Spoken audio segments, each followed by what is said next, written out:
국내 유일의 아시아 전문 팟캐스트 아시아팟.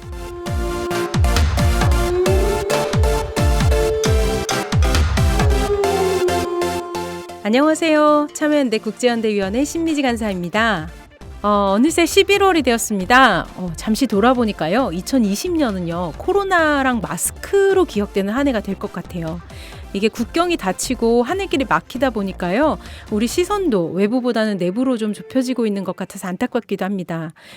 최근 아르메니아, 아제르바이잔 청년들이요. SNS에 전 세계 BTS 팬들을 향해서 한국어로 두 나라의 전쟁 중단과 외부 세계의 관심과 연대를 촉구하는 메시지를 올리기도 했습니다. 내부로 향했던 눈을 이제 다시 외부로 돌리고 여러 나라에서 요청하는 목소리에 귀를 기울여야 될 때가 아닌가 싶습니다. 오늘도 김영종 연세대학교 국제관계학과 교수님 나오셨습니다. 안녕하세요, 선생님. 네, 선생님 안녕하세요. 네, 선생님 잘 지내셨어요? 네, 잘 지내고 있습니다. 선생님 피곤해 보여요. 이거 오디오인 관계로 좀 괜찮습니다. 안 보이시는구나. 네, 다크서클 안 보이시죠? 네. 네. 요즘에도 많이 바쁘신가요, 선생님? 뭐 이제 비대면이라서 뭐 활동이라든 그런 건 좀 편리해진 면도 있지만 또 그만큼 또 바빠지는 것도 있는 것 같아요. 맞아요. 더 신경 쓸 게 많아진 것 같기도 하는데요. 예. 선생님 지난 아시아팟 들어보셨어요? 네네. 선생님 안 나오셔서. 네. 네, 아르메니아. 네. 얘기하시는데 그 우리 학교 학생, 대학원 학생 중에 맞아요. 아르메니아 학생이 있어서 맞아요. 그 친구를 통해서 사실은 그 친구 이제 얘기 있을 때마다 자기 나라에 대해서 얘기를 많이 했었어요. 특히 역사적인 부분에 대해서 네. 웅변을 많이 했었는데 또 마침 상황이 또 이렇게 돼서 걱정도 되고 해서 얘기를 나눠본 바 있습니다. 네, 맞아요. 지난번에 아시아팟에서 아르메니아, 아제르바이잔 분쟁을 다뤘었는데요. 최근에 미국의 중재로 세 번째 휴전을 했지만 다시 또 교전이 시작됐고요. 그래서 프란시스코 교황님이 또 전쟁을 중단해달라는 그런 목소리를 내시기도 했어요. 이제 이렇게 사건을 다루고 나니까요. 이 러시아란 나라가 갑자기 또 궁금해지더라고요. 이게 러시아를 유럽으로 봐야 될지 아시아로 봐야 될지 그리고 아시아팟에서 다루는 게 맞는지 이런 고민이 좀 되긴 했거든요, 선생님. 근데 아무래도 우리나라를 비롯해서 동아시아에도 영향력이 크고 그럼요. 블라디보스토크 같은 경우 굉장히 가깝죠. 네, 엄청 가깝죠. 그다음에 또 중동 이슈 다룰 때마다 또 러시아가 그럼요. 등장을 합니다. 네. 중앙아시아는 말할 것도 네, 없고요. 그래서 한 번쯤은 다뤄보면 참 좋을 것 같아서 이번 아시아 TMI에서 한번 알아보려고 합니다. 세계 지도에서 가장 큰 면을 차지하고 있는 이 러시아라는 그야말로 광활한 나라를 소개해 주실 길잡이로 저희가 정재원 국민대학교 유라시아학과 교수님을 모셨습니다. 선생님 안녕하세요. 예, 안녕하세요. 네, 정재원입니다. 안녕하십니까. 선생님도 다 알고 계시는 분들이시죠? 네. 이렇게 뵈서 정말 반갑습니다. 저도 정말 오랜만에 봐서 반갑습니다. 선생님 두 분 목소리가 되게 비슷하게 들리시는 것 같아요. 정 선생님 목소리 훨씬 낫죠. 뭐 그래요? 부정하지 않겠습니다. 좋네요 분위기. 선생님 청취자들께 간단히 소개 좀 부탁드릴게요. 예, 안녕하세요. 국민대학교 유라시아학과 정재원이라고 합니다. 저는 뭐 여기서 이렇게 좀 우스개를 떨어도 되는지 모르겠습니다만 됩니다. 예, 국민대학교 하정우라고 하는. 맞아. 그 얘기하고 나니까 좀 닮으셨네. 예, 최근에는 이제 조금 살이 붙어서 현진영으로 바뀌었습니다만. 그것도 맞네요, 선생님. 그러네요. 괜찮다. 예. 다시 보여요. 예, 유라시아학과에 근무하고 있는데요. 저희는 이제 구소련 지역 속해 있는 러시아를 비롯한 중앙아시아 또 좀 전에 말씀해 주셨던 뭐 그런 아르메니아, 아제르바이잔에 포함되어 있는 코카서스 지역, 어쨌든 옛 구소련 지역을 커버를 하고 있고요. 그 지역의 모든 이제 정치, 경제, 사회 문화를 가르치고 있는 그런 학과입니다. 언어는 없나요? 언어는 이제 있는데 언어도 당연히 기본이 있는데요. 다만 이제 이 지역이 러시아어 말고도 되게 다양한 언어가 있는데 그걸 다 하진 못하고요. 기본적으로 러시아어를 중심으로 하고 있습니다. 학생들한테 좀 인기는 좀 있는지요? 학생들한테요. 저 개인적인 인기는 있고요. 그러니까 좀 안타까운 것은 러시아가 좀 약간 이미지가 되게 안 좋잖아요. 특히 한국에서 많이 보도될 때 물론 뭐 블라디보스톡이나 이런 뭐 새로운 또 관광 지역도 많이 이제 유명해지긴 했지만 기본적으로 러시아 관련된 뉴스는 아무래도 우울한 게 많다 보니까 그것은 또 실제로 러시아와의 관련이 우리가 수교 이후에 실제로 그 많은 교류들이 생각보다 늘진 않았습니다. 그렇죠. 교육도 그렇고요. 또 어쨌든 2시간 반만 비행기 타고 날아갈 수 있는 그렇죠. 거리에 있음에도 불구하고 심리적 거리가 굉장히 먼 맞아요. 그런 맞아요. 나라죠. 네, 네. 그래서 아직까지는 엄청난 인기를 갖고 있지는 않지만 중앙아시아라든지 다른 또 대안들이 있어서 네. 그쪽으로 관심 있는 학생들도 많이 지원을 하고 있습니다. 그럼 선생님이 그걸 다 커버하고 있다고 하시니까 세계 지도의 반 정도를 커버하고 있으신 걸로 생각해도 되나요, 선생님? 예, 그 뭐 이 지역을 아주 완벽하게 잘 다 알라고 하기 그런 목적보다는 학생들 이제 미래 진출의 어떤 한 대안으로서 여러 나라를 생각을 하는 거죠. 마치 스페인어를 하면 스페인만 가는 게 아니라 네. 중남미 전체를 뭐 브라질 빼놓고는 커버할 수 있는 것처럼 예, 그렇게 좀 학생들 위주로 좀 생각을 많이 하고 있습니다. 네. 그러려면 아무래도 그 지역에 대해서 강의를 안 할 수가 없고 연구를 안 할 수가 없죠. 네. 예. 오늘 팟캐스트 들으면서 또 이제 그 지역 관심 또 전공 관심 가는 학생들이 좀 더 늘 수도 있겠네요. 네. 네. 그러길 바랍니다. 아니 뭐 선생님이 교수님이 하정우를 닮았다고 해서 더 느는 거 아니야? 현진영. 완전히 현진영. 근데 이제 아마 이제 그 뭐야 검색하시다가 이제 크게 실망하실 수도 놀라. 네, 그럼 오늘 저희 국민대 현진영 씨하고 함께 진행해 보도록 할게요. 아니 선생님 제가 처음에도 말했지만 이게 러시아가 워낙 땅이 넓은데 유럽하고 아시아대를 걸쳐 있는 건 맞죠? 예, 맞습니다. 네, 근데 이게 유럽 국가인지 아시아 국가인지 참 애매할 때가 있어요. 선생님 러시아가 유럽이에요, 아시아예요? 이게 참 맨날 듣는 질문인데요.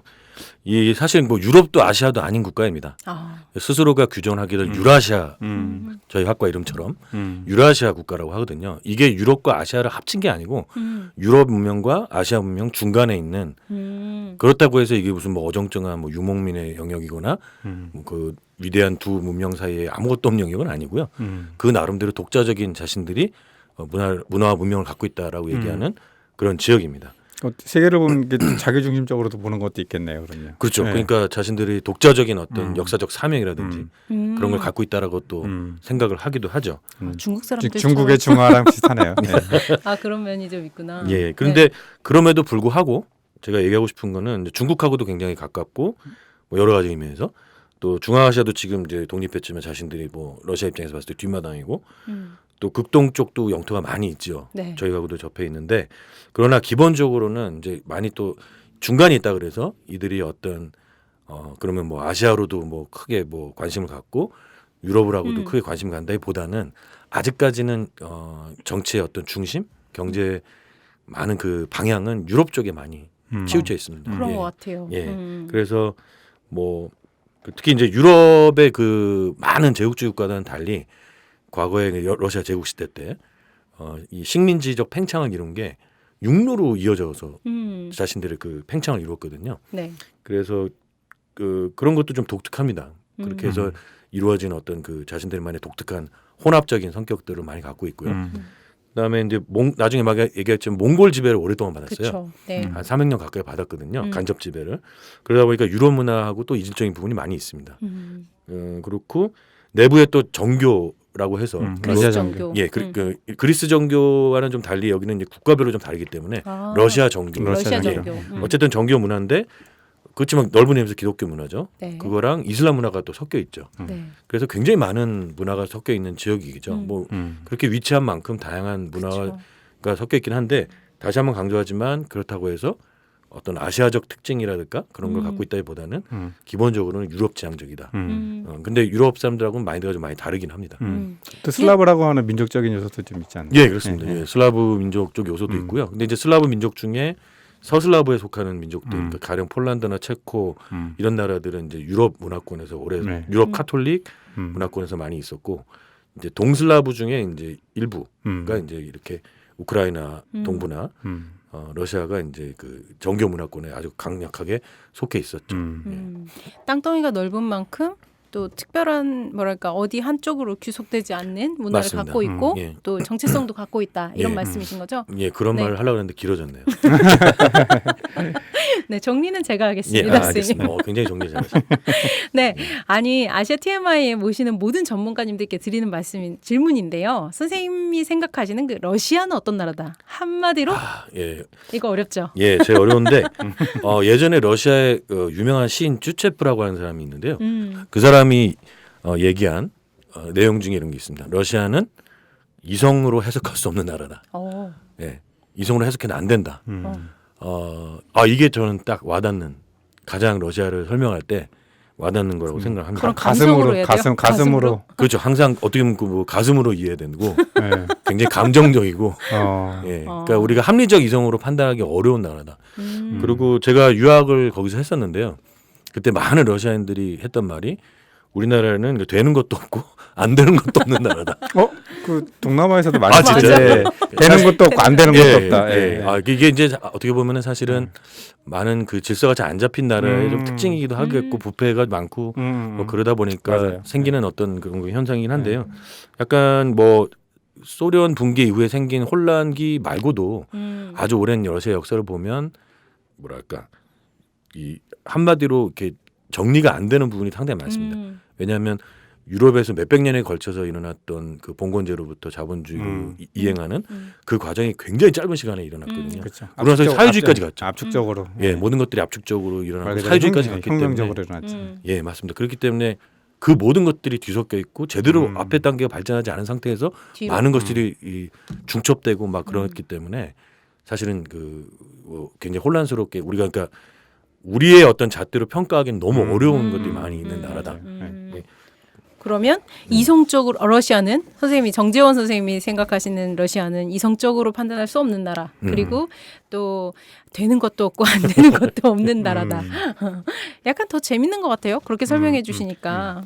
그리고 또 하나 조금 추가를 하자면 뭐 이거는 이제 뭐 꼭 러시아를 뭐 꼭 설명하는 건 아닌데 제 개인적으로는 최근에 이제 기후 위기에 대한 말이 많지 않습니까? 네. 러시아가 전혀 대안적인 담론을 보여주고 있지 못하는데 그럼에도 불구하고 여러분 너무나 잘 아시다시피 어마어마한 자연이 있습니다. 러시아가 네. 북극해랑 맞닿아 있고 따라서 이 미래 기후 위기를 말하자면 대비하기 위해서 보존해야 될 광대한 자연의 나라다. 그러니까 우리는 계속 지구의 허파가 그래서 브라질을 생각하고 그렇긴 한데 이 지역이야말로 왜 그러냐면 바로 얼마 전까지 그 북극해 개발에 대해서 전세계가 뛰어들었거든요. 네. 한국도 포함해서. 그렇죠. 예. 근데 이 북극해가 만약에 본격적으로 개발이 된다면 지금 가뜩이나 그 지역이 거기서부터 많은 게 녹아내리고 그 여파가 크지 않습니까? 근데 그 부분에 대해서 많이 생각들 안 하시는데 사실 그 부분도 브라질이나 여타 다른 수많은 자연 이상으로 저는 굉장히 중요한 부분이라고 맞아요. 저도 이제 그 러시아 또는 뭐 관계자분이 말씀하시는 그 기회 요인으로 막 북극 항로 개척 뭐 이렇게 하는데 그게 공감이 안 됐거든요. 그건 재앙적 수준인데 네. 맞습니다. 그게 얼마나 지속 가능할까?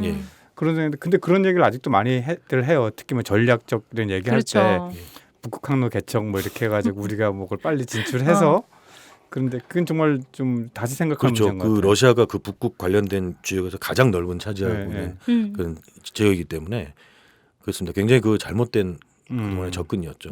개발을 안 하는 게 오히려 안 해야 미래를 되죠. 위해서는 더 좋은 건데요. 물론 그 지역에 뭐 많은 가스도 맺혀 있고 뭐 많은 자원이 있을지 모르지만 그 지역은 그러한 개발이 이루어져서는 안 되지 않는가. 그렇죠. 그 개발되는 것 자체가 재앙적 상황을 의미하니까 이미. 근데 러시아 사람들은 또 아깝다고 생각할 거 아니에요? 그러니까 아까운 것도 있고 아무래도 지금 러시아가 여러 가지 경제적 어려우니까 경제가 안 좋고. 그쪽을 뚫어서 뭔가를 하는 게 있겠죠. 단순히 그 지역은 천연 자원뿐만 아니라 그 지역을 통해서 이제 동양과 서양을 잇는 북극해 항로까지도 생각을 많이 하고 있거든요. 그래서 쇄빙선 기술도 발달돼 있고 하니까 자신들이 그 역할을 하기 위해서 양쪽을 잇는 또 하나의 대안. 근데 그렇게 되면은 저는 이제 뭐 이해는 가나 제가 봤을 땐 그 부분이 우리가 또 굉장히 주목을 해야 되는 이 기후 위기에서 또 하나의 중요한 부분이지 않을까 싶습니다. 국제적인 노력이 좀 필요하겠네요, 그렇죠. 선생님. 뭐 선생님 말씀해 주신 대로 러시아라는 이 설명되지 않을 수 있는 이성적으로 설명되지 않을 수 있는 이 나라 그리고 여러 가지의 그 경과를 겪어오면서 또 많은 이야기들을 가지고 있는 나라인데요. 본격적으로 러시아 TMI를 해보는데 우선은 역사를 사실 좀 궁금할 수밖에 없는데 러시아 하면 제가 떠오르는 게 세계에서 제일 큰 나라 뭐 소련, 냉전, 그다음에 시베리아 횡단 열차 이건 제가 타고 싶어서 사실 힘들다 그러던데. 네, 엄청 힘들대요. 타면 아주 개고생이라 그러는데 죄송해요. 이런 이미지가 떠오르는데 아마 청취자들도 그러실 것 같아요. 그래서 선생님께서 오늘 여기 사람마다 갖고 있는 이 조각난 이미지를 하나의 퍼즐로 맞춰 주셔야 되는데 우선 밑그림이라고 할 수 있죠, 역사가. 그래서 근데 너무 길 것 같아요. 아무리 들어도 길 것 같아서 조금씩 좀 간단하고 짧게 비이성적으로 설명해 주시기 바랍니다. 선생님의 마음에 끌리는 대로. 예, 알겠습니다. 네. 예. 일단 뭐 말씀하신 것처럼 이제 기본 정보부터 좀 말씀드릴게요. 러시아는 이제 소련에서 독립한 나라죠. 그럼에도 불구하고 세계에서 가장 큰 나라입니다. 맞아요. 이 굉장히 큰 나라고 동서간의 길이가 무려 7,700km. 얼마큼이에요? 어마어마합니다. 그리고 남북으로는 2,400km 긴 지점이 무려 양쪽 끝에가 11시간의 시간대가 한 나라 안에 차이가 있는. 한 나라 안에서 11시간의 차이가 있는 거요? 그런 시간대로 나눠져 있고요. 상상을 해보자면 한반도의 약 78배 정도 되는 크기라고 할 수 있겠죠. 그리고 그리고 아까 말씀드렸다시피 이제 시베리아 횡단철도로 상징되는 이제 그런 우리의 그 오랜 뭐랄까 한국 사람들한테 있어서 로망 같은 그 시베리아 횡단철도가 양쪽 끝으로 이어져 있고 만약에 동과 서를 만약에 북한을 통해서 우리까지 이어진다면 유럽까지 이제 최단 거리로 갈 수 있는 루트이기도 하죠. 네. 겨울에는 이제 영하 70도 이하를 기록한 곳도 있고요. 사람이 산 지역 중에 세계적인 기록을 기록한 곳도 있고요. 근데 어쨌든 전체적으로는 이제 현재 이제 독립한 이제 러시아는 말하자면 추운 지방 중심의 이제 국가인 건 맞는데요. 여기 이제 우리의 또 잘못된 또 스테레오타입인데 1년 내내 추운 줄 알고 계시는데 절대 그렇지 않습니다. 얼음만 있는 나라로 생각하는. 여름에는 이 대륙성 기후라서요. 여름에는 그 시베리아에서도 물론 기간은 짧지만 30 몇 도 이상 올라가는 경우가 많습니다. 최근에 37도까지 올라갔어요. 그렇죠. 네, 그 기록했었죠. 그것도 재앙인 게 그 당시에 절대로 녹지 않을 거라고 생각했던 영구 동토층에 묻혀 있는 가스관이 누수가 되는 바람에 큰 문제가 됐었습니다. 그럴 정도로 아마 다시 또 기후 위기로 돌아오는데, 아무튼 그런 지역이죠. 그리고 현재 러시아는 약 1억 5천여만 정도의 인구로 세계 6위 정도에 해당하는 인구수를 갖고 있고요. 하지만 이제 인구 밀도는 굉장히 낮습니다. 네. 그렇겠네요. 넓어서. 그리고 이제 민족적으로는 이제 러시아 민족이 이제 80% 이상을 차지를 하는데 그 외에도 약 180여 개 민족으로 구성되어 있는 다민족 다문화 국가이죠.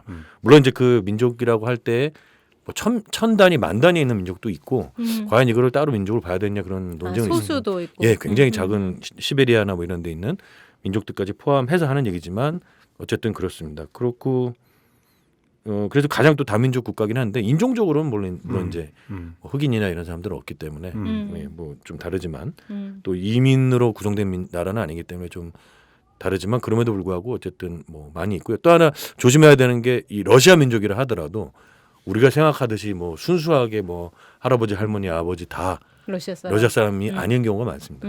당연히 혼혈이고요. 그러나 이제 뭐 아버지 쪽을 따라서 러시아를 한다든지 특히 소련 때는 민족 선택의 자유권이 있었어요. 그래서 러시아 민족으로 해야지 여러 가지 유리하니까 내가 민족을 부계가 아니더라도 엄마가 러시아를 선택하는 경우도 많이 있었습니다.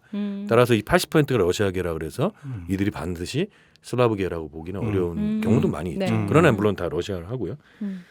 그렇고 이제 조금 독특한 게 있습니다. 이 지역은 다른 나라와는 달리 이 민족 단위의 공화국이 있어요. 원래는 러시아 연방 안에 자치공화국이라고 해서 공화국이라는 이름을 붙였는데요. 공화국인 만큼 대통령제가 따로 있고 하나의 나라처럼. 그러나 이제 연방 하에 있기 때문에 모든 주권의 모든 요소를 갖고 있지는 않고요. 그래서 이제 그런 단위가 무려 러시아만 해도 21개고 지금은 23개로 늘었습니다. 크림반도까지 이제 공화국으로 늘면서. 그래서 이것 때문에 이제 많이 헷갈리는 게 가령 체첸이라고 있는 나라 있지 않습니까? 체첸은 독립한 나라가 아니에요. 그냥 하나의 공화국이에요. 공화국인 거죠. 러시아 안에 이제 우리식으로 얘기하면은 똑같은 뭐 주나 도인데 조금 지위가 다르고 내용이 다른 그런 그 민족 단위의 그 지역을 공화국이라고 합니다. 모든 민족이 다 갖고 있는 건 아니고요. 23개만 갖고 있는 거죠. 그러니까 체첸 공화국 그러면은 독립한 체첸 공화국 러시아가 공격한 것이 아니고 그 스스로가 독립을 하고자 한 거에 대해 싸움을 이제 하게 된 것이죠. 일종의 뭐 내전이라고 해야 될까요? 뭐 그렇게 볼 수 있겠고. 그래서 제가 죄송한 하나 질문이요. 그 중앙아시아 국가들, 구소련 연방의 독립한 국가들 있지 않습니까? 그런 국가 내에서 그게 단위가 기존에 지금 말씀하신 공화국 단위가 독립한 건가요? 아니면 독립 국가 내에서도 여러 개 우리가 지금 말씀하신 공화국 단위 같은 것들이 또 내부적으로 또 같이 구성되어 있는 경우가 있는가요? 그러니까 말하자면은 소련 당시에 그러니까 소련을 구성하고 있는 15개 공화국이 있었습니다. 네. 그 공화국들은 예를 들면은 우즈베크 네. 사회주의 소비에트 우즈베크 소비에트 사회주의 공화국 그런 단위들은 그냥 다 독립이 됐고요. 소련 무너질 때. 근데 이 러시아 연방 내에 또 다른 단위들이 예를 들면은 타타르스탄 사회주의 소비에트 자치공화국이라고 해서 그들은 러시아 연방의 일원이었죠. 물론 억울합니다. 소련이 형성된 당시에 더 작은 민족 단위는 오히려 따로 가고 독립한 독자적인 공화국이 되고 더 인원수가 많은데도 인구수가 많은데도 그 지역은 러시아 내 자치공화국으로 이렇게 법적으로 제한이 됐는데 이 국가 중에 일부가 이제 체첸처럼 우리도 쟤네들처럼 독립하게 싶다 이렇게 했는데 이제 막아진 거죠.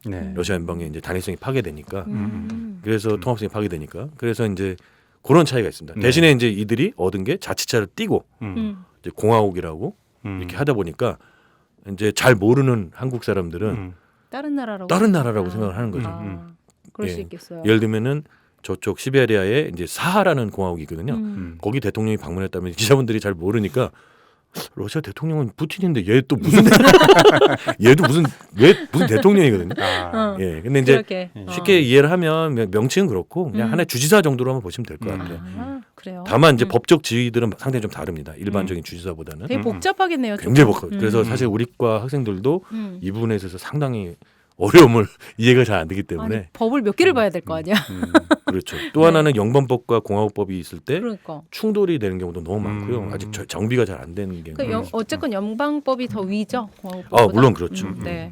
그래서 그걸 좀 정리를 하면 이제 22개 공화국, 23개 공화국, 46개 주, 9개 지방, 뭐 1개 자치주, 4개 자치구, 너무 많아. 3개 연방시도는 아주 복잡한데요. 이건 뭐 그냥 알아두시면 정보로. 예. 평생 이제 다 외우신 건가요? 네, 평생 다 외우고 있습니다. 지금 계속 안 보고 하니까 힘드네요. 아, 네. 손에 든 건 뭐예요? 이거는 어디 약간 뭐 사인하라 그래서.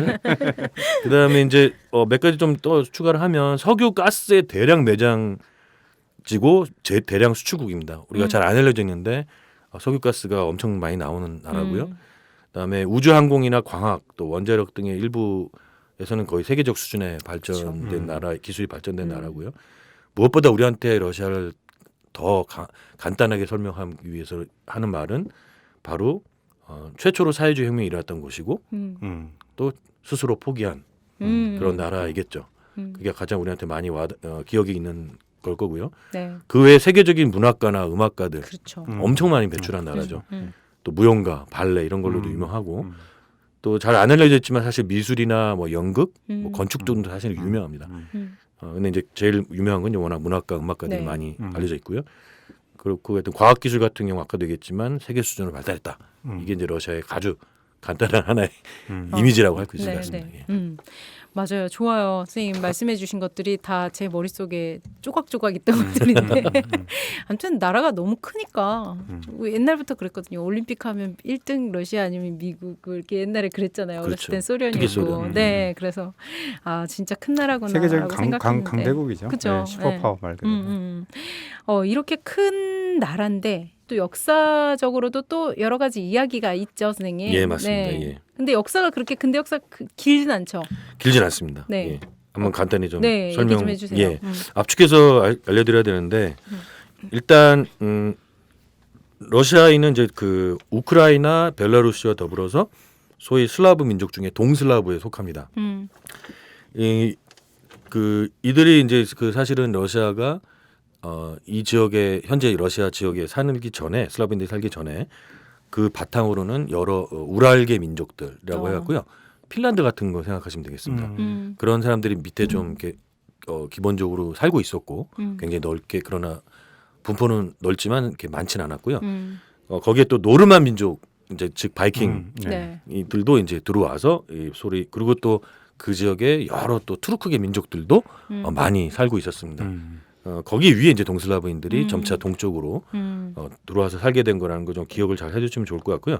역사가 오래된 되진 않습니다. 아까 얘기했던 노르망계 정복자들이 이제 그 키예프 왕조를 개창을 하는데요. 그때가 862년이에요. 굉장히 늦죠. 예. 그렇고 이제 노르마인들이 나중에 이제 슬라브화가 돼서 이 지역에 이제 점점 이제 슬라브인들이 많이 살게 됐고요. 그다음에 이제 핵심적으로만 보면 이제 9세기에 바로 지금의 러시아가 그 기본적인 문명이 가까운 게 이 정교 문화잖아요. 네. 그래서 비잔틴 제국 예, 교과서에 나왔던 비잔틴 제국 다 나오고 있어요. 지금. 이 비잔틴 문명을 바탕으로 하고 또 동방 정교회 비잔틴이 이제 동로마 제국이 이제 나중에 이름 바꾼 데잖아요. 그 지역에 이제 그 정교 문화권, 카톨릭 문화권과 다른 그 문화권이 됩니다. 특히 비잔틴 제국이 이제 투르크한테 멸망하면서 이 지역에서 그 바로 러시아가 자신들이 제3의 로마다. 그러니까 로마의 정통성 자기네가 갖고 있다. 이렇게 얘기를 하기도 합니다. 그렇고 그래서 이제 이때 이제 비잔틴 문명과 동방 정교회를 수용하게 되는데 바로 이제 몽골의 침입으로 이 키예프 공국이 멸망하면서 분열이 됩니다. 그게 한 300년 정도 이어졌고요. 엄청 길게 지배당했어요. 다만 조금 이제 직접 지배는 아니었어요. 네. 예, 그런 게 좀 독특합니다. 그래서 많이 자기네들이 좀 자율적으로 활동할 수 있었고. 우리가 생각하는 뭐 일본 지배 같은 스타일 아닌 거잖아요. 그렇죠. 그렇죠? 예, 네. 예. 몽골이 직접 지배한 지역도 많지만 고려처럼 사실상 약간 속국 비슷하게 나눴고 간섭은 하지만 직접 들어와서 대대적인 지배는 하지 않는 그런 형태랑 좀 비슷했습니다. 그래서 이 군소 공국들이 이제 있었는데요. 그 중에서 이제 모스크바 대공국이라고 하는 게 등장을 하는데 그 공국에서 이제 통일이 되고 나서 옆에 이제 몽골이 지배하고 있던 그런 지역들을 하나둘씩 옆으로 지배를 하기 시작합니다. 그래서 1550년대에 이제 옆에 까잔이라고 우리 지난번에 월드컵 때 한국이 독일한테 승리한 그 까잔이라는 데가 있습니다.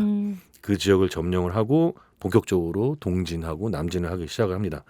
잠깐의 혼란기를 거쳐서 17세기 초에 로마노프 왕조가 드디어 등장을 하는데요. 이때 이제 그 대규모로 유럽 무대에도 등장을 하게 됩니다. 그래서 이제 러시아 제국으로 크게 성장을 하게 되죠. 이 과정에서 이제 폴란드, 리투아니아 연합국과도 싸우고 또 스웨덴도 그 당시에 그 러시아 지금 북쪽을 지배하고 있었는데 스웨덴하고도 싸우고 또 남쪽에 여러 이제 몽골 제국 이후에 많은 투르크계 한국들이 있었는데요. 혹은 이 민족들과 전쟁을 하면서 점차 영역을 넓혀 나가죠. 특히 이제 뾰트르 1세라고 굉장히 유명한 사람이 있는데요. 이분도 들어봤어요. 교과서에서. 예, 이 뾰트르 1세 때 이제 서구화 정책으로 유명합니다. 그래서 이때 크게 성장을 하고요.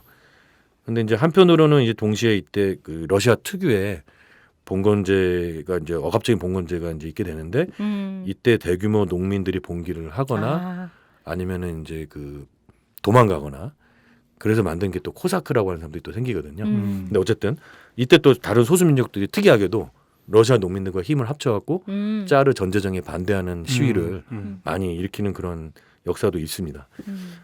15세기 이후에는 이제 시베리아까지 진출을 하게 되고요. 19세기에 이제 코카서스, 중앙아시아까지 이제 식민화를 완료를 하고 이 과정에서 이제 오스만 투르크나 뭐 혹은 그를 후원하는 영국, 프랑스 제국주의하고도 이제 충돌을 하고 또 페르시아 여러 왕조들하고도 이제 전쟁을 하고요. 특히 19세기에는 이제 유럽 제국주의 국가 중에 뭐 프로이센이나 오스트리아하고도 전쟁을 하고 제일 유명한 건 이제 프랑스의 나폴레옹하고의 전쟁이죠. 나폴레옹이 모스크바까지 들어왔다가 패퇴를 하게 되는데요. 러시아에서는 이 나폴레옹 전쟁을 이제 조국 전쟁이라고 합니다. 예. 이겨서. 예, 그래서 조국 그리고 그 이후에 이제 2차 대전 때 또 이제 나치하고 싸움 이후에 베를린까지 간 그걸 이제 대조국 전쟁이라고 해서 되게 큰 이제 전쟁으로 이제 생각을 하죠.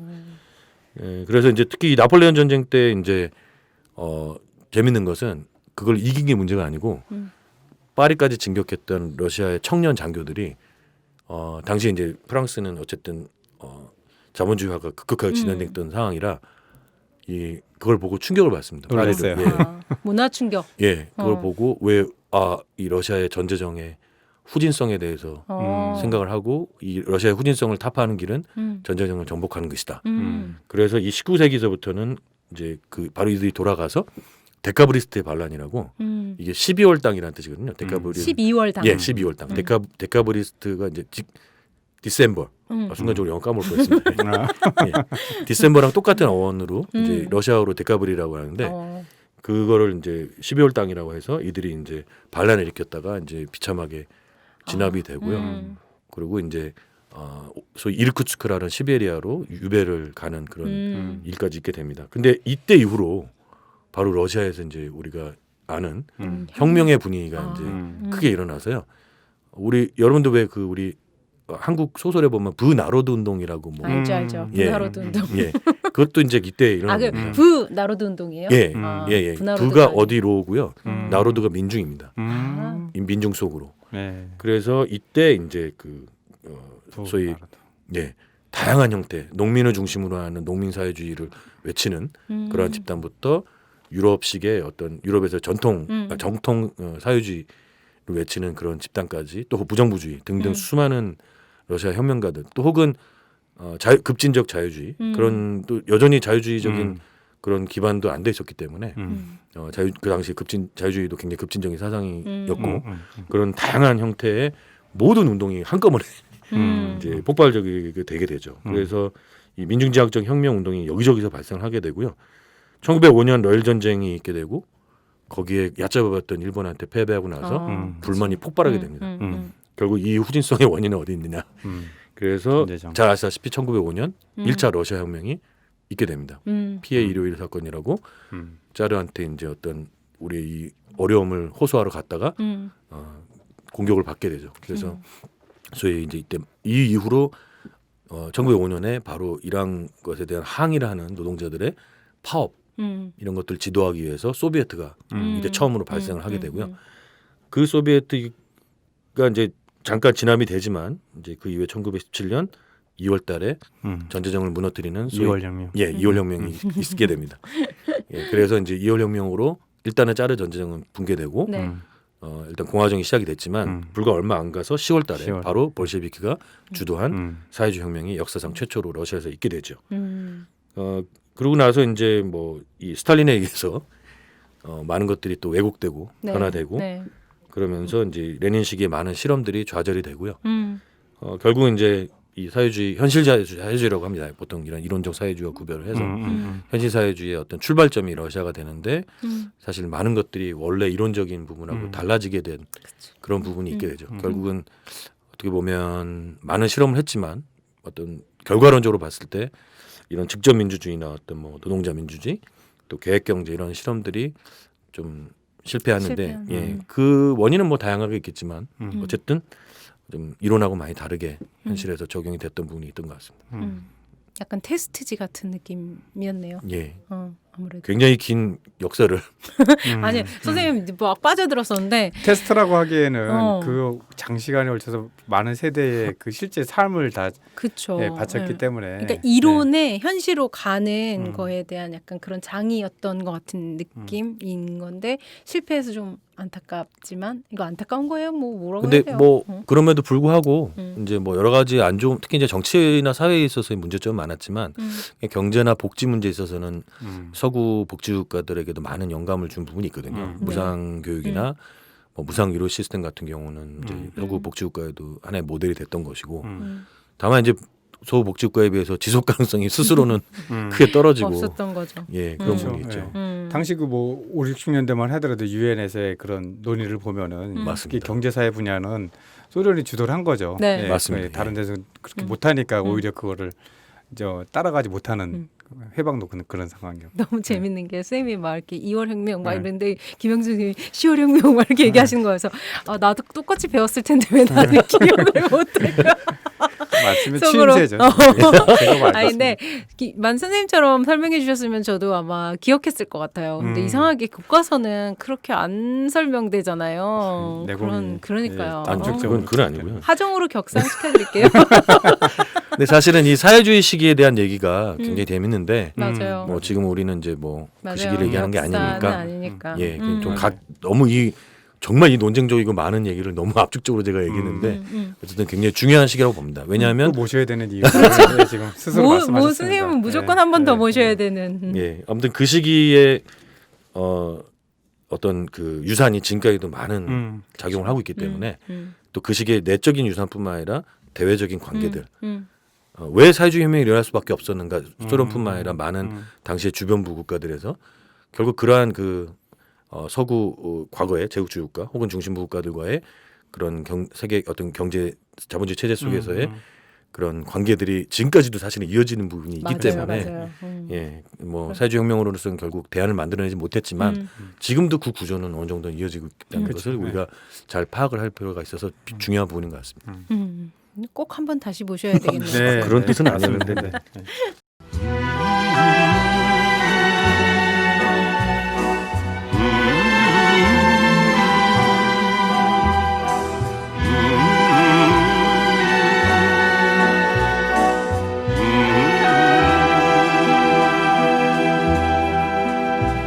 Мне кажется порой, что солдаты с кровавых не пришедшие полей не в землю нашу полегли когда-то. 네, 지금 나오는 음악은요. 정재원 선생님께서 소개해 주신 러시아 음악이고요. 우리가 많이 들어본 음악입니다. 모래시계에 나왔던 음악입니다. 쌤 이거 어떤 노래인지 좀 소개해 주세요. 아, 예. 이 노래 이제 백학, 러시아 말로 이제 학인데 그 예전에 2차 대전 때 이것도 참 우리가 많이 안 알려져 있는데요. 맞아요. 2차 대전 때 물론 미국이나 다른 자본주의 진영의 희생이 엄청 컸지만 사실 2차 대전을 결정적으로 되돌려 놓은 게 바로 소련에서의 전선이었거든요. 그 소련에서 전선이 버텨줬기 때문에 독일을 패퇴시킬 수 있는 중요한 계기가 됐는데 바로 이제 그 2,700만 명 정도가 당시에 당시에 그 이 전쟁으로 죽었다고 합니다. 소련 국민에. 그 중에 이제 특히 이제 병사들이 이 전선에서 죽어서 고향으로 학이 되어서 돌아왔다. 그런 의미의 노래입니다. 예전에 러시아에서 한번 기차를 타고 가는데 좀 그 내용을 모르고 의미를 모르고 어떤 할머니가 이 노래 한번 러시아 노래 있으면 안 있으면 불러보라 해서 불러봤는데 갑자기 그 기차 전체가 울음바다가 됐어요. 어머, 진짜요? 네. 선생님의 노래예요? 예. 그러니까 그 제 노래 때문에 감동한 게 아니라 그 노래를 막상 본인들은 많이 안 불렀던 거예요. 슬픈 노래니까. 아리랑 같은 건가 봐요. 아리랑까지는 아니지만 어쨌든 굉장히 슬픈 노래죠. 자신들이 친척들이 다 한두 명은 그 당시에 2차 대전에 죽은 사람이 있는 거예요. 근데 그 제가 불렀을 때 그 할머니는 아들이 전사를 2명이나 했다 하더라고요. 네, 그 외에도 뭐 아사도 있고 뭐 동사 뭐 등등 수많은 병사 뭐 하여튼 있었는데 아무튼 그렇습니다. 저희는 그것도 모르고 그냥 모래시계 나오니까 우우. 네, 좀 더 들어볼게요. Лети, лети по небу, клин усталый. Лети в тумане на исходе дня. И в том строю есть промежуток малый. Быть может, это место для меня. Настанет день из журавлиной стаи. Я поплыву в такой же сизой мгле. Из-под небес по птичьи окликая всех вас, кого оставил на земле.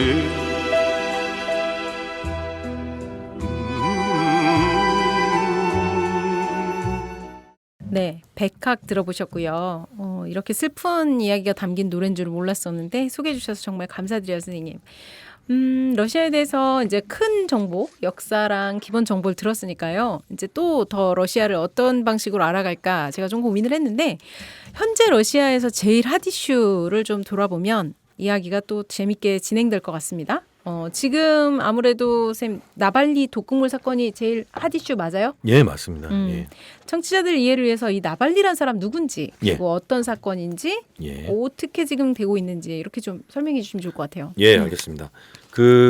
뭐 너무나 잘 아시다시피 러시아의 대표적인 야권 지도자이고 뭐 유력한 이제 푸틴에 맞서 싸우는 야당 대통령 후보로 거론되어 온 사람이죠. 네. 원래는 이제 변호사였습니다. 그리고 대기업들 이제 러시아 이제 그 부패한 대기업들의 회계 부정이라든가 이들과 정관계 간의 어떤 부패 고리들을 폭로해온 그런 좀 대표적인 자유주의적 성향의 어떤 인물이죠. 현재 그 진보당이라는 당을 만들어서 대표를 맡고 있고요. 네. 그 전에는 이제 원래 파워블로거로 유명을 했었습니다. 러시아가 중국이랑 좀 다른 게 인터넷 그러니까 온라인상의 그런 활동들은 별로 안 막았었어요. 아 그래요? 예, 그게 중국은 막 뭐 페이스북이다 네, 뭐다 다 그쵸. 막았잖아요. 근데 특이하게 그 온라인상의 활동들은 크게 안 막아서 어쨌든 그 부분에 있어서 이제 뭐 단순히 뭐 이들의 활동뿐만 아니라 이들이 러시아인들이 그 유럽이나 이런 데서 자신들을 바라보는 그런 뉴스도 많이 접할 수 있었고 하여튼 좀 그런 독특한 게 있습니다. 지금도 막지는 않고 있어요, 선생님? 지금도 이제 법을 제정을 해서 막고 있긴 한데 생각보다 그렇게 아주 강하게 억압은 하지 않는 것 같습니다. 특이하네요. 예, 그게 좀 약간 독특한데요. 어쨌든 그래서 원래 이 파워블로거로서 엄청난 영향력을 미쳤고요. 특히 이제 시작은 메드베데프 전 대통령의 부패를 폭로한 것으로 유명해지기 시작했습니다. 그래서 2017년에 이제 그 1조 달러가 넘는 돈을 해외 은닉을 했다. 메드베데프라고 전 대통령이자 이제 사실은 이제 뭐 푸틴의 뭐 하수인이다 이렇게 얘기 보통 하죠. 그래서 2017년에 이 대규모 시위가 이제 있었거든요. 그걸 주도를 했고요. 네. 또 이 사람이 그 평소에는 당시에 또 유력 기업들, 대기업들의 주식을 대량으로 사들여서 소위 소액주주 운동 비슷하게 그래서 주식총회도 참여해서 적극적으로 뭐 투명성을 요구한다든가 그런 반부패 운동을 많이 주도를 했었습니다. 그리고 2011년 좀 더 옛날이지만 이 소위 그 푸틴의 통합 러시아당 반대 운동도 주도를 했고 2014년에 이제 모스크바 시장에 우여곡절 그때 출마를 했는데 무려 27%나 득표를 하는 한 달 전 등록을 갑자기 했는데 한 달 만에. 예, 한 달 만에. 이것은 지금 현재 청년들이나 이 대도시에서는 그 푸틴에 대한 반감이 좀 강하다는 걸 한마디로 보여주는 건데 그래서 이제 이렇게 이제 그렇게 굉장히 유명한데 조금 이제 제가 이거 초를 치는지 모르겠습니다만은 약간 이제 문제가 좀 있었던 사람이긴 해요. 예. 아니 제가 찾아봤는데 너무 잘생긴 거예요. 그래서 말씀 27% 얻은 게 이게 얼굴로 봐서 게 아닌가. 뭐 그럴 수도 있습니다. 네, 약간 007 같이 생기기도 하고 막 이랬거든요. 근데 약간 비판적으로 보신다는 말씀이죠, 선생님? 그러니까 물론 이제 뭐 아주 그걸 갖다가 뭐 아주 드러나게 뭐 노골적으로 계속 지속해온 건 아닌데. 약간 뭐 예를 들면 러시아 정부의 반이민 정책을 지지한다거나 또 지금 이제 카프카스 지역 출신 뭐 체첸이라든지 이런 데에 대한 혹은 그루지아 그런 데에 대한 인종차별적 언사라든지 또 러시아가 어떤 지역을 점령한 조지아 안에 나모세티아라고 하는 지역이 있었는데요. 네. 거기를 점령하는 것에 찬성을 하는 등 여러 가지 문제가 좀 있었었던 사람입니다. 푸틴의 대항마이긴 하지만 약간 전반적으로는 러시아 민족주의나 네, 그런 뭐, 게 좀 예. 강한 사람이군요. 예. 그래서 그렇긴 한데 문제는 이제 현재 뭐 거의 모든 야당들이 뭐 유사 야당이거나 제대로 대한 세력으로 평가받지 못하다 보니까 이제 거의 뭐 나발리로 대항마로 이렇게 많이 나서는 것 같고 어쨌든 가장 적극적으로 반부패 반정부 운동을 하는 사람이니까 네. 대표적인 대안이 된 것 같습니다. 그 잘 아시다시피 이제 2018년에 대선 출마가 의사가 있었지만 그 전에 이제 2014년에 있었던 프랑스 화장품 회사 거기 횡령죄 판결이 이제 있어서 자결이 박탈됐습니다. 그래서 출마가 안 됐고요. 지금도 못 하고 있는 상황이죠. 그쵸. 못할 상황. 예, 그리고 2020년 이제 잘 아시다시피 톰스크라는 도시에서 모스크바로 가는 비행기 안에서 소위 그 노비촉으로 의심되는 독극물의 중독으로 일단 러시아의 이제 병원에 있다가 이제 독일로 옮겨져서 치료 중이고 지금 이제 회복은 했지만 여전히 많은 후유증에 시달리고 있다고 하죠. 말 같은 건 할 수 있어요, 선생님? 지금 뭐 그런 건 조금씩 한다고 하는데 예, 근데 어쨌든 아직은 회복 상태 가장 최근에 회복 상태는 저도 확인을 못 해봤습니다만 여전히 문제가 많이 있는 거. 다만 이제 어떤 그 생명의 위협까지는 아직은 없는 것 같고. 근데 사실은 그 전에도 종종 암살 위협에 시달리기도 했었습니다. 그래서 2017년에 이제 괴한으로부터 녹색 염료가 투척이 돼서 시력을 좀 손상을 했다고 하고요. 한쪽 시력을. 그다음에 이제 2019년에 당시 이제 시위 이후에 구금을 잠깐 했었는데 경찰서 안에서 이제 원인 모를 발작이 있었고 그렇습니다. 그래서 지금 뭔가 이제 의심이 되는데 푸틴은 이제 절대로 아니라고 얘기를 하죠. 자기는 아니다 막 이러고. 그렇고 뭐 최근에 이제 상황은 이제 결국은 이유가 어찌 되었든 간에 제재를 저기 나발리 사건을 이제 러시아에 책임이 있다 그래서 이제 러시아 정보기관이라든지 여러 가지 러시아 인물들 그다음에 뭐 고위 관리들 또 나발리 암살 시도에 사용된 그 신경작용제 그 노비촉을 개발한 것으로 추정되는 러시아의 몇몇 그 과학연구소도 제재 대상에 올린 상태입니다. 그러니까 제가 봤을 때 이 노비촉은 잘 아시다시피 러시아의 그 특수기관에서만 사용하는 KGB. 그렇죠. 네, 잘못 호명했다가 또 그래서 여러 가지로 확실한 것 같은데 명확한 물증이 없는 것 같고 다만 이제 뭐 이런저런 뭐 입국 금지나 자산 동결 뭐 등등 제재는 얘기하지만 독일이나 유럽은 러시아의 에너지 없이는 지금 안 되는 상황이라 약간은 그냥 뭐 이 정도로 끝나지 않을까. 근데 뭐 정황상으로 보면 러시아 당국 정보기관이긴 한데 예. 그 드는 생각은 진짜 암살을 계획을 했다면은 그보다도 확실한 방법 뭐 이렇게 하지 않았을까 생각도 그렇죠, 들긴 선생님. 하는데. 이렇게 어설프게 죽이지 않고. 예, 그래서 이런 설은 있습니다. 그러니까 최종 책임이 푸틴이 인정한 게 아닌 수많은 하부 단위에서 이루어질 수도 있다. 그런 행동은. 그리고 하나의 그냥 경고 정도다. 뭐 이렇게 보는 경우도 있고. 바로 죽이진 않고 예, 경고 정도 준 거다. 그러니까 되게 이거는 나중에 언젠가 역사에 드러나겠지만 모든 게 최종적으로 푸틴이 모든 사인을 해서 이루어지는 건 아닐 수도 있다라는 생각이 있습니다. 푸틴의 의중을 파악해서 알아서 할 수도 있고 예. 그런 거 있잖아요. 그렇죠. 예. 근데 어찌됐든 경고성이다. 그리고 어떤 사람 또 이렇게 얘기하거든요. 지금 아니 뭐 굳이 뭐 푸틴이 어쨌든 78% 이상의 지지를 얻어서 지금 모든 걸 바꾸고 있는데 뭐하러 이런 짓을 하냐. 이런 또 사람들이 있는데 만약에 푸틴 진영에서 누군가 했다면 저는 오히려 거꾸로 지금이 혹이라고 보거든요. 왜냐하면은 뭐 이 사람이 완벽한 대항만 될 수는 없지만 지금 이제 전 세계가 팬데믹으로 정신없는 상황이고 어쨌든 가장 혹이죠. 그리고 어떤 나라도 지금 다 위기에 있기 때문에 과감하게 러시아를 어떤 식으로든지 할 수 없고 제가 봤을 때 오히려 지금이 적기라고 보는 거죠. 다만 이런 건 있습니다. 완벽하게 이 나발리가 푸틴의 대항마 완벽한 대안이 될 수 있느냐 사실 그는 아닐 수도 있거든요. 근데 어쨌든 이 이상의 더 어떤 인물도 등장하지 못하도록 하려는 시도가 아니냐 그런 생각을 하고 있어요. 적기에 딱 공격을 딱 해가지고 예. 코를 딱 죽여놓고 그러니까 혹시 나발리 아니더라도 누군가 나올 수 있는 거를 차단하기 위한 거죠. 좀 무섭네요. 제가 보면서 약간 요런 일까지 해야 되나 이런 생각을 하면서 결국에는 우리가 말할 수밖에 없는 블라디미르 푸틴 대통령에 대해서도 궁금할 수밖에 없잖아요.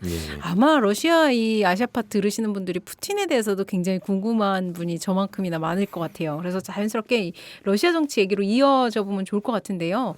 우선 러시아는 선거에서 대통령 뽑는 민주주의 국가 맞죠? 예, 맞습니다. 뭐 제도적으로는 네. 선거에서 해외 국민들도 투표를 할 수 있는. 네, 6년 임기 중임 대통령제 택하고 있는데요. 푸틴 대통령은 지금 그런 거에서 좀 벗어나 있죠. 네, 어떤 사람이고 지금 어떻게 진행되고 있는지 좀 알려주세요. 예, 블라디미르 푸틴은 이제 1952년생으로요. 이것도 제가 외우고 있습니다. 52년. 예, 그리고 러시아 제2의 도시 상트페테르부르크 출신이죠. 아버지는 이제 과거 2차 대전 때 그 독일 참전 용사이고요. 어머니도 당시에 전쟁에서 간신히 생존한 그런 그러니까 아주 그 태생적으로 러시아 사람이면서 어쨌든 이 서방 독일 뭐 이런 거에 대한 아주 그 좀 적개심이라 할까요? 일반적인 그런 사람이라고 할 수 있겠죠. 1970년에 이제 레닌그라드 지금의 페테르부르크의 전 이름이죠.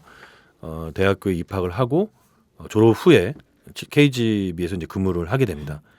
그 유명한 KGB 그렇죠. 요원. 예. 네. 그렇고 이제 요원이었죠. 그래서 동독 지역에서도 이제 일해서 독일어도 상당히 잘하고요. 이후에 이제 1990년 이제 상트페테르부르크시의 국제 고문직을 맡았었고요. 또 그 상트페테르부르크 시청에서 다양한 직책을 이제 담당을 했었습니다. 그리고 이제 1994년 페테르부르크시의 제2 부위원장이 됐었고 이후에 이제 1996년에 자기가 모시던 그 sobchak이라고 하는 시장이 재선에 실패하고 나서는 이제 모스크바로 이동을 합니다. 그래서 당시에 이제 그 러시아 총리 체르노미르딘이라고 하는 사람이 만든 일종의 이제 뭐 어용 여당 비슷한 거죠. 그 보통 이제 그 권력 정당이라고 하는데요. 네. 그 당에 이제 그 우리 집 러시아라고 하는 우리 집 러시아요? 아유, 예. 갑자기 당시 그 친근감 있다. 예, 일부러 친근감을 이렇게 했는데 우리 집 러시아. 예, 그 당에 이제 빼츠르부르크 지부 위원장도 역임을 했었습니다. 그 전까지. 그러다가 이제 모스크바로 온 이후에는 1997년에 옐친 대통령의 비서실장으로 발탁이 됐고요. 또 1998년에는 러시아 연방보안국 즉 KGB 후신의 FSB라고 하는데 연방보안국의 국장까지 오르게 되고요. 여기가 미스테리인데 갑자기 1999년에 옐친이 자기 후임으로 대통령 후보로 이제 지명을 하게 됩니다. 아, 사실은 이제 복잡한 과정이 있는데 어쨌든 놀랍게도 이 듣보잡이었던 푸틴이 선거에서 총선을 일단 그 자신이 주도했던 총선에 그 당에서 이제 그 당이 돌풍을 일으켰고요. 네. 그다음에 이제 그걸 바탕으로 해서 대통령 선거에서 당선이 돼서 처음 출마해서 바로 된 거예요? 바로 된 거죠. 와, 대단하네요. 옐친이 지목한 거에 대해서 혹시 뭐 여러 가지 설이 있나요? 그것도 이제 설이라서 제가 함부로 네. 얘기할 수 없을 것 같은데, 근데 어쨌든 기가 막힌 건 옐친의 약점들 그런 것들을 그러니까 옐친이 당시 지지율이 뭐 1%, 그러니까 단 %밖에 안 됐다 그러거든요. 10%도 안 된다고 실제로는. 근데 과연 그 사람의 지목을 받아서 될까라는 의혹이 있었는데 뭐 어떤 부정 투표나 부정 어떤 그런 건 아닌 것 같고 당시에 어쨌든 푸틴이 갖고 있는 이 상대적으로 젊고 또 옐친의 이 약간 노쇠하고 네. 취하고 항상 그런 것과는 전혀 다른 애국주의적이고 젊은 러시아. 예, 젊은 러시아. 그리고 어떻게 보면 뭐 당시에 이제 이러한 그 KGB 지금은 그렇지 않지만 이런 사람들이 이제 실로비키라고 보통 하는데요. 이들의 이미지가 애국주의자에다가 굉장히 청렴한 걸로 많이 이렇게 포장이 돼 있었어요. 그래요? 예, 그래서 그들의 이미 그러니까 이 옐친 시대 때 부패하고 막 그런 부질서, 상대적으로. 예, 특히 또 질서를 잡을 수 있는 그런 사람들로 좀 생각이 됐죠. 우리식으로 생각하면 구사회주의 국가 중에 어느 나라 대해서도 군사 쿠데타가 없었거든요. 네. 그러니까 어떻게 보면 이제 군사 쿠데타를 만약에 지지하는 힘이 있다면 질서를 보통 잡겠다고 얘기를 하잖아요. 그러니까 질서를 잡는 사람으로 생각했고 더더군다나 쿠데타가 아니잖아요. 그러니까 저런 사람들이 애국주의적이고 청렴하고 부패하지 않은 사람들이 잡으면 좋겠다라고 하는 약간 그 질서주의적인 그런 생각을 많이 하는 것 같습니다. 아, 그런 예. 네. 그렇게 해서 이제 2000년대부터 처음에는 4년이었습니다. 그래서 4년 중임제여서 2000에서 2004년도에 1기를 했고요. 네. 그다음에 2004년에서 2008년까지 이제 2기를 했는데 네. 이때 놀라운 일이 있죠. 바로 푸틴이 자신이 그 개헌을 통해서 삼선할 줄 알았는데 네. 기가 막힌 유럽의 그 많은 전문가들의 예상을 깨고 본인이 그 헌법 보통 일반적인 독재자들이 헌법을 계속 바꾸잖아요. 네. 그런 일은 하지 않습니다. 그래서 본인이 내려오고 본인의 말하자면 측근인 메드베제프라는 사람을 앞으로 내세워서 자기는 총리로 나오고 본인 메드베제프가 이제 대통령이 돼서 총리했었죠. 예, 총리가 이제 대통령이 돼서 본인은 총리로 내려옵니다. 그러니까 꼼수긴 한데 네. 어쨌든 흥미로운 건 헌법을 파괴하지 않았어요. 그래서 이제 그렇게 이제 우회를 해서 일단은 그렇게 지난 다음에 2012년에 이제 소위 다시 재집권. 재집권을 하게 되죠. 근데 이때 연임은 안 되지만 연임은 안 되지만 한번 지나고 나면 예, 괜찮은 맞습니다. 거예요. 아, 그리고 잠깐 쉬셨군요. 예, 잠깐 쉰 거죠. 네. 안식년. 그래서 2012년에 이제 그때 이 사람이 대통령이 될 때 이제 시위가 크게 일어났습니다. 반대요? 반대 반대 시위가. 시위. 예. 아니 이건 뭐냐. 예상은 했지만 맞아. 설마. 그래서 이제 문제는 2008년도에 이제 개헌이 된 게 바로 그 전에 4년 연임이었는데 6년 연임제로 바뀌어서 만약에 6년 연임 무려 12년을 해야 되는. 하게 되는데 이때 바로 그 적용을 받아서 2012년에 이제 3기 들어와서 당선된 이후에 2018년까지 집권을 하게 됐고 바로 이제 요번에 2018년에 바로 그 문제가 되는 또 이제 상황이 있게 되는 것이죠. 그러고 나서 지금까지 이제 집권을 계속 4기 이제 이어지게 되는 것이죠. 푸틴 개인으로 보면. 그렇죠. 네. 그러면 결국에는 이 사람은 대통령이 된 이후부터는 쭉 계속 그곳에 있었던 사람이네요. 최고 권력자였던 건 맞네요. 그렇죠. 총리했어도. 사실상 그렇죠. 총리 사실상. 시절에도 응. 실질적 권력은 뭐 푸틴한테 있다 이런 얘기가 있을 정도로 그러나 저는 조금 생각이 다른데요. 네. 왜냐하면 권력을 딴 사람이 쥐고 있을 땐 좀 다른 방향도 있고 서로 간에 약간의 충돌도 있었어요. 그러나 이제 완벽하게 메드베제프가 푸틴을 극복하지 못했죠. 예. 그래서 결국에는 지난번에는 2002기까지 하고서는 개헌을 안 하고 잠깐 물러났었지만 지금은 또 그렇죠. 개헌 시도를 했죠. 예, 맞습니다. 네, 그래서 그 2036년까지 지금 집권할 수 있는 걸로 되는데 만약에 그렇게 되면 선생님, 예. 1922년부터 31년 동안 소련의 지도자였던 이오시프 스탈린을 예. 넘어서 제일 길게 예, 군림하는 맞습니다. 러시아 통치자가 된다고 하는데요. 예, 예. 이 개헌 과정이랑 그 개헌 내용 안에는 그것만 있는 건 아니잖아요. 그렇죠. 네, 예. 요번 그 개헌에 대한 이야기들 좀 잠깐 해주세요. 예, 그 말씀하셨다시피 이제 푸틴의 합법적인 장기 집권을 위해서 이제 아까도 말씀드렸지만 원래 헌법을 안 건드렸던 사람인데 아, 이제 안 되겠다. 이후에는 또 이렇게 될 줄 또 다들 또 예측 못했었습니다. 음. 그래서 이 그 헌법 개정안이 이제 높은 찬성률로 마무리가 됐는데 이게 이제 과연 진짜냐 아니냐 논쟁이 있었던 거죠. 그래서 결국 이제 72세가 되는 2024년 5기 집권을 위한 대선에 재출마해 84세가 되는 2036년까지 무려 6년 임기 대통령직을 2차례 수행할 수 있게 됩니다. 네. 그러니까 지금 현재 연임은 가능하나 그러고 나서 아예 그 다음부터는 못 나오는 게 아니라 또 6년을 쉬고 나면 또 출마할 수 있게 바꿔놓은 거죠. 그래서 지금 그게 바로 핵심인데, 즉 동일 인물의 2차례 넘는 대통령 수행 금지 조항이 포함된 이 개헌안에 푸틴이 이제 대통령이 자신의 기존 임기를 백지화하는 바로 그 특별 조항이 담겨져 있는 것이죠. 아, 그걸 집어넣은 거구나. 그걸 집어넣은 네. 거죠. 그러다 보니까 개헌 이전에 대통령직 수행 횟수는 이제 안 들어가는 거야. 모두 사라져 버려서 연임 구정에서 사라져 버리는. 리셋. 예, 절묘하네요. 이게 이제 큰 문제인 거죠. 가장 그쵸. 핵심적인 문제인 거죠. 그래서 2008년부터 4년 동안 총리로 재직한 기간을 빼더라도 네. 아까도 얘기했지만 무려 총 32년간 대통령직을 수행하게 된 겁니다. 만약에 36년까지 하면. 하면은 예. 사실 또 아까도 얘기했지만 총리 시절에도 사실상 1인자 역할을 했던 네, 것이고요. 네. 그래서 무려 이 기간까지 합치면 36년 동안 러시아를 통치하게 되니 대단하네요. 이 부분에 있어서는 이제 뭐 아마 젊은 층에 특히 대도시 그런 사람들한테는 도저히 받아들일 수 없는 그런 상황이라 할 수 있겠죠. 거의 왕인데요, 이거. 그렇죠. 개헌을 하고 근데 어쨌든 나머지 결과도 과정들도 이제 선거를 통해서 다시 그렇죠. 선출돼야 되는 거 아니에요? 그렇죠, 맞습니다. 그럼 거기에 대한 자신감은 또 어디서 오는 거죠? 그러니까 이제 이게 러시아가 계속적으로 이렇게 그 어떤 특정인이 자신감을 갖고 수 있는 이유는 결국 서구와의 대립입니다. 근데 여기는 서구의 문제도 있어요, 사실은. 서방 국가들이 계속적으로 러시아를 중국과 더불어서 또 다른 힘든 또 다른 헤게모니 국가로 등장하는 걸 막기 위한 그런 힘들은 굉장히 컸었거든요. 그러면 기가 막히게 이거를 이제 푸틴 정부는 이용을 하죠. 봐라. 예전부터 서구는 우리를 이렇게 괴롭혔다. 그래서 지금도 보면 방송에서 맨날 옛날 역사 얘기부터 틀어줍니다. 나폴레옹이 우리를 이렇게 했고 독일 놈들이 이렇게 했고 예전에 스웨덴이 우리를 어떻게 했고 계속 넓은 의미에서 저쪽 지금은 서방 내가 그렇게 하고 지금은 내가 그렇게 아니, 그러니까 피해자였던 걸 계속 상기시키는 그렇죠. 거지. 그리고 시민사회나 어떤 미디어의 지금 자율성이 완전히 억압되고 있기 때문에 네. 계속 그런 걸 보여주면 많은 사람들은 뭔가 싫긴 해도 이 장기 집권이 옛날 소련이 떠오르긴 해도 어쩔 수 자꾸 없다. 서구가 우리를 괴롭히니 어쩔 수 없다라는 생각을 많이 하게 되는 것이죠. 아. 그래서 울며 겨자 먹기로 지지를 하는 그런 상황이 계속 이어질 거고 앞으로 이 미국과 서구 국가들과 중국, 러시아 이 두 진영 간에 어떤 이런 구도가 크게 바뀌지 않으면 아마 계속 이거를 악용을 할 것이고 또 뭐 한간에 이런 얘기도 있습니다. 뭐 저런 러시아나 이런 국가들은 오래 제대로 된 민주주의 전통이 없다. 그리고 항상 저렇게 짜르나 이런 그 강한 어떤 권력을 좋아한다는데 저는 그거는 너무 이렇게 맞아요. 폄하하는 것 같습니다. 맞아요. 예, 그렇게 따지면은 전 세계에서 제대로 민주주의 하려는 네, 별로 없거든요.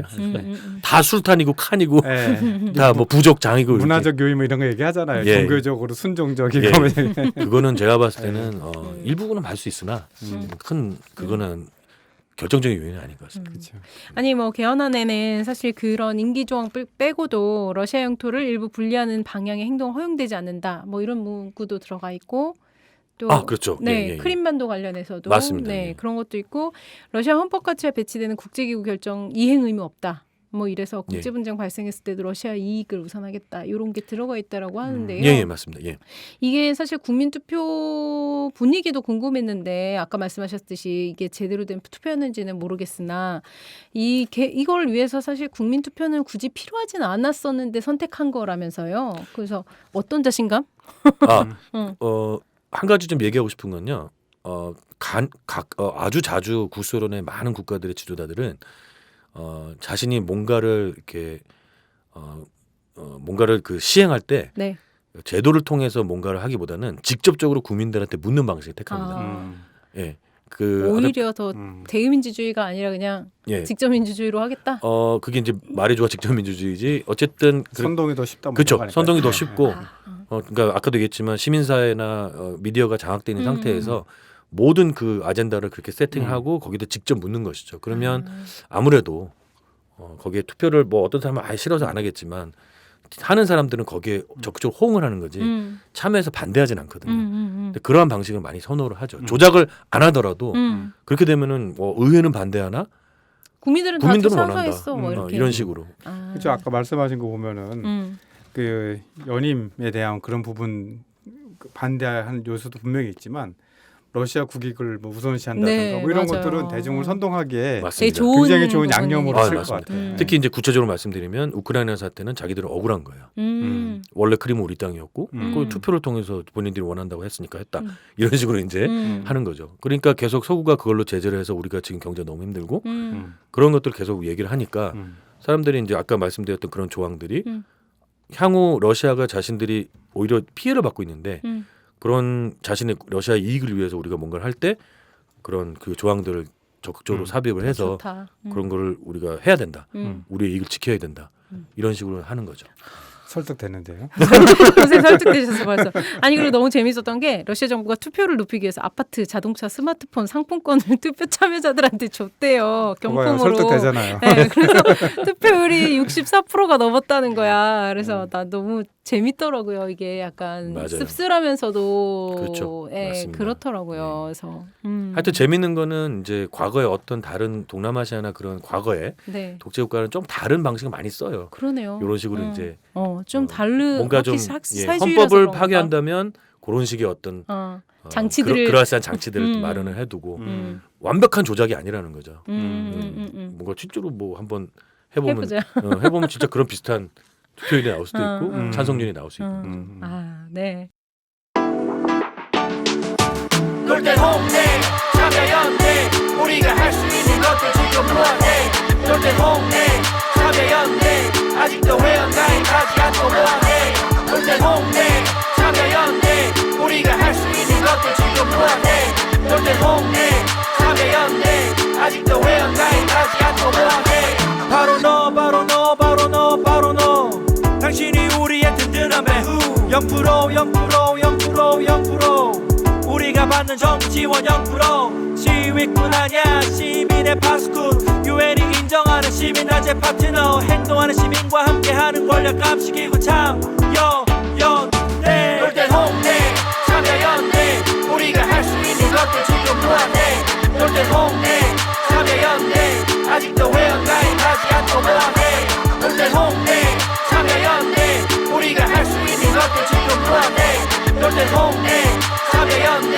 아직도 회원가입하지 않고 뭐하네 러시아가 어떤 나라인지 최근 핫 이슈였던 나발리 사건과 푸틴 대통령에 대해서 알아보고 나니까요. 벌써 시간이 다 됐어요. 선생님.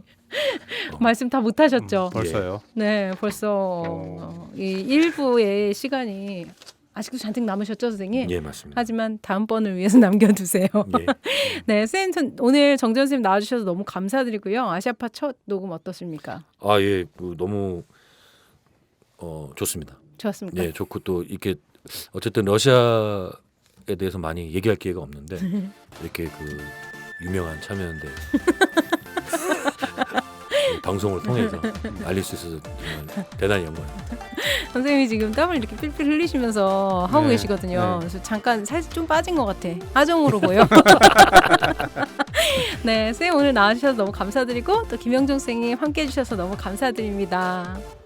네. 고맙습니다. 네. 고맙습니다. 네. 아시아 TMI 러시아 편 1편 여기까지입니다. 정재현 선생님 다음 2편에서 더 많은 이야기 부탁드리고요. 들어주셔서 감사합니다.